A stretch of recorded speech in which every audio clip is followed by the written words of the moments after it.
This is for anyone who's thinking about putting compound turbos on your Cummins. Watch this, you will not believe it. So I've got the power-driven diesel ultimate towing compound kit. I was definitely going for the off-idle throttle response, drivability, low smoke, all that kind of stuff. Not super concerned with huge power. This truck made 542 and 1310 on the dyno, and that's with 37-inch duals, and both duals were on during the dyno run.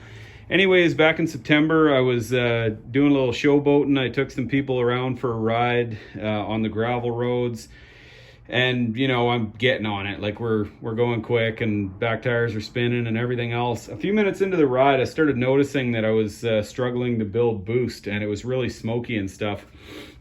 I just thought it was because I was getting on the throttle a little heavier than normal. I've driven around like that for oh man, 5 months now or so. This was back in September. It's February now. I finally decided to get in here and try and figure out where the boost leak was coming from. Now there's a reduction in power, but it's not night and day. Like the thing still is pretty quick and everything's just fine.